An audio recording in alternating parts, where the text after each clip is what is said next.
I think you were involved in some war games with the military in the back in the day. And for people that don't know, there was a massive movie that, quite frankly, I don't know if the kids have watched these days, but it was called War Games, starred Matthew Broderick, and it was an amazing film.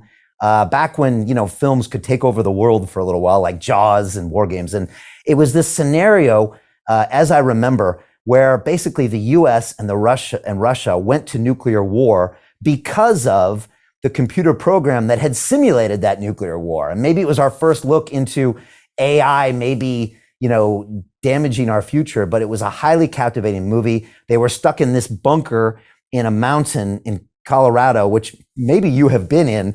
And so I got to start off and ask, how much can you tell us about how you were involved in these computerized simulations of nuclear warfare? And was the movie accurate? Well, look, first off, the bunker is real. It's part of NORAD. That's what they were talking about. Yes, I've been able to be part of NORAD, been in that bunker, in that mountain that they were talking about. Was the movie accurate?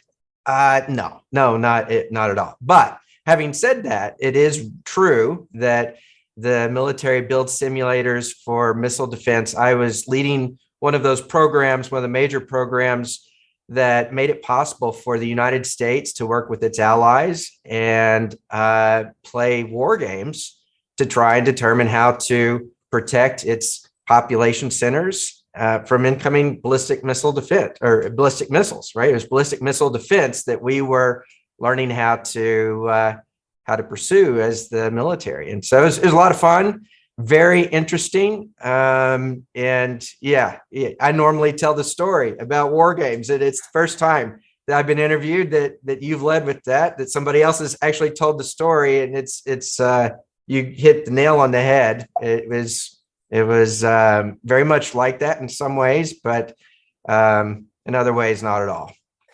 Do you find that when you say the movie War Games, most people these days know it, or is that something, because it was a lot of people do. A lot of people do. In fact, what I normally do is say, okay, you've seen the movie War Games. Do you remember the password?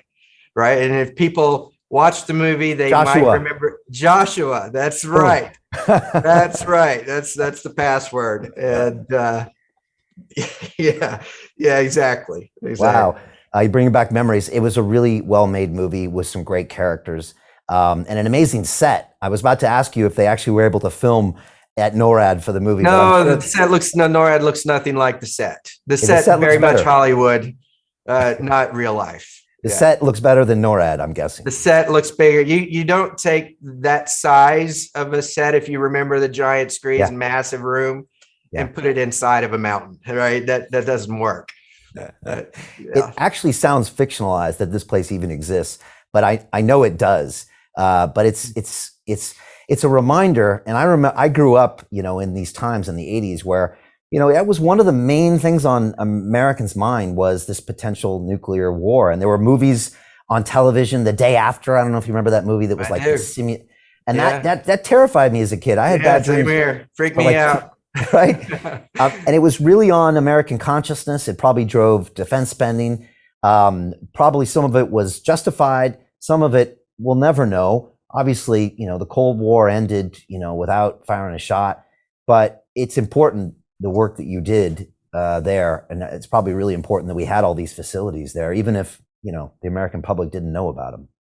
Well, it is important work. And, it's been 20 years since I was involved in that. But even now, I can see that the work continued, and we see these weapon systems that are capable of shooting down missiles out of the sky, on their way in. And, the world depends on those now for its defense. And I'm sure it's progressed far beyond what I understood back 20 years ago.